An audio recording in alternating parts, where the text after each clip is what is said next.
Do those hanging chains in the tower have something to do with getting across that big pit? That's right. It's like an Ezra Wickford combo lock.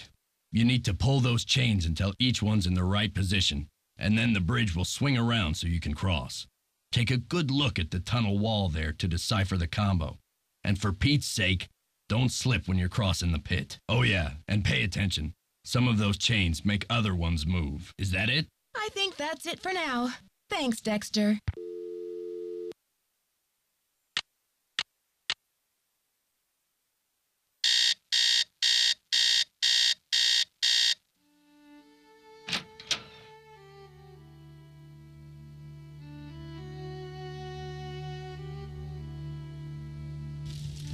Hi there, how's it going? I'll let you get back to your magazine. Later, Nancy.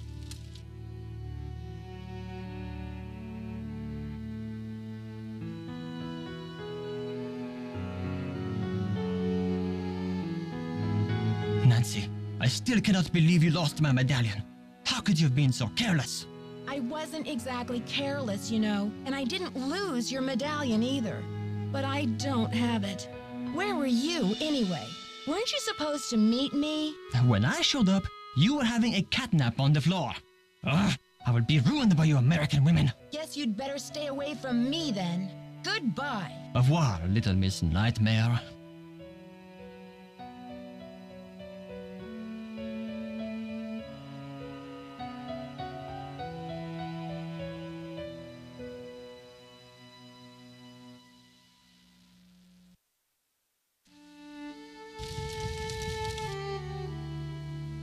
Hey there, Nancy. Okay. See ya, Mr. Egan. Goodbye.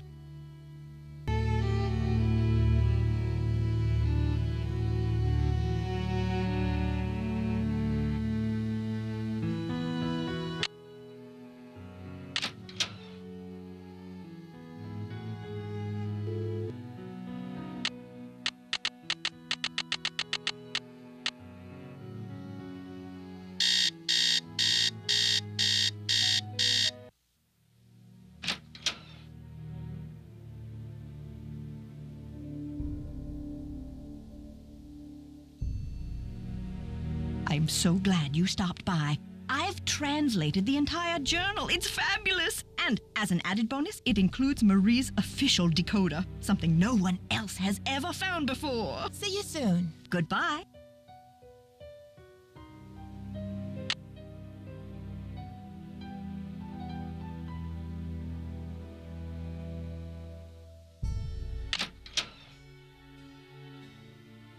I think I see what the symbols in the stained glass mean now. Let's see. Purple rose, hold diamond, key of queen. But where have I seen a purple rose? And what's a diamond key?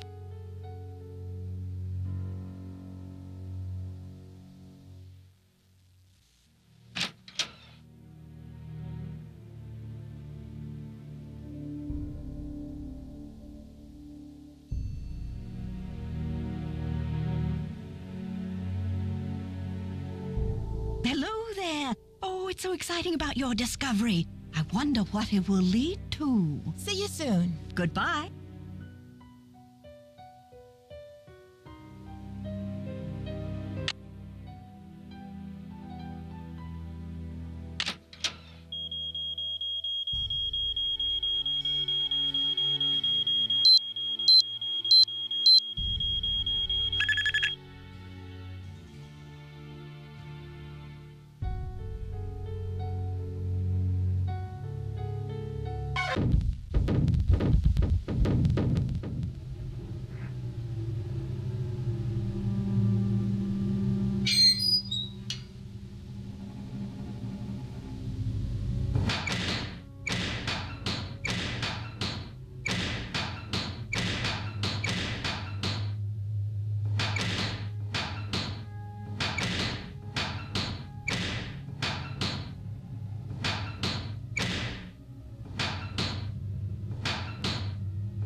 need something to pry these tiles off.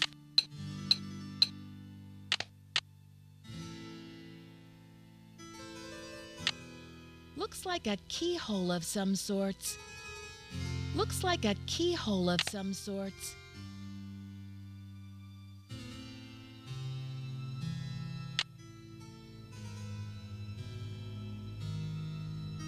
Looks like a keyhole of some sorts.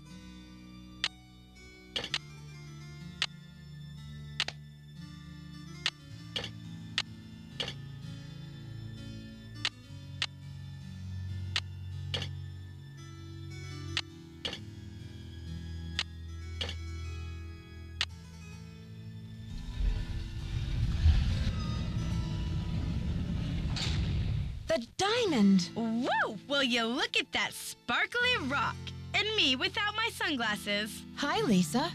How did you get in here? I followed you, of course. Turns out a nosy, goody-two-shoes detective is good to have around after all. Now, why don't you toss me that big honkin' diamond so I can blow this popsicle stand and never set foot in lame-o, Wisconsin again? Lisa, you must be kidding me. This diamond belongs in a museum in France. Yeah? Well, I belong in the lap of luxury, and that diamond's gonna get me there. Hasn't anybody ever told you to mind your own business? Oh, many times. Well, maybe this time you'll learn.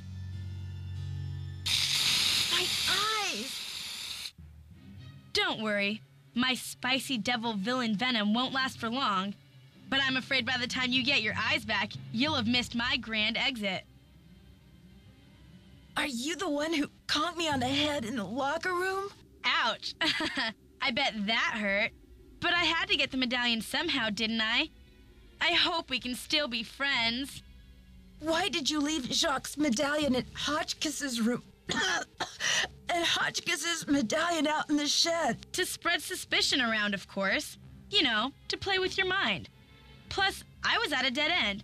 I got the 2 messages from the stained glass window, but then what? I knew you would figure it out, so I decided to put the medallions in your hands and let you lead the way. Why are you doing this? Haven't you heard? It's a material world, sister, and I am a material girl. Photojournalism pays peanuts, you know, and who wants to work for a living anyway? I was made for a tropical climate, lounge chairs and cabana boys. Why did you have to vandalize that beautiful library? Just a little translation mix-up. When I read the message from Hotchkiss's medallion, I thought it meant Diamond of Misery in the library. Whoops, guess I went a little overboard looking for it in there. Anyway, enough with the questions, Nancy. You'll just have to read the rest in the papers. I've got to stop her. Ah! Help! Get me out of here! It stinks down here. It's all moldy. Darn you, Nancy Drew. You're the worst friend a diamond thief could ever have. Dear Dad, to think I almost became friends with a diamond thief. Everyone at Wickford Castle is resting easier now that Marie Antoinette's journal and her famous diamond are safe and sound. The journal, the diamond, and the medallions are all going to be featured in a new Marie Antoinette exhibit in Paris, and it looks like everyone will be rewarded. Except Lisa, of course. First, she missed her plane to Rio, and now she's going to be charged with attempted grand theft. Professor Hotchkiss is thrilled because the French government has granted her permission to publish Marie's journal in the U.S. before it gets returned to France. This ought to help prove her theory about Marie's character once and for all. Thanks to Jacques and his great-grandfather's efforts to find the journal, the Brunet name is being celebrated all over France. In the meantime, Jacques and Isabel have eloped. It's so romantic. I showed Dexter the poem that Ezra Wickford wrote him, and he was relieved to know that his old pop didn't carry any hard feelings to his grave. All the talk shows want Dexter to tell his story on national television, but he keeps turning them down. I guess he doesn't want to be famous or infamous. But when Christy Lane called and asked Dexter to be her business partner, he accepted. With her business sense and Dexter's expert knowledge of the castle, I think they'll make a great team. So, you know what they say, Dad. Il n'est jamais trop tard de changer l'histoire. It's never too late to change history. Me, I'm determined to go out and enjoy this snow before some other case comes up. See you soon. Love, Nancy.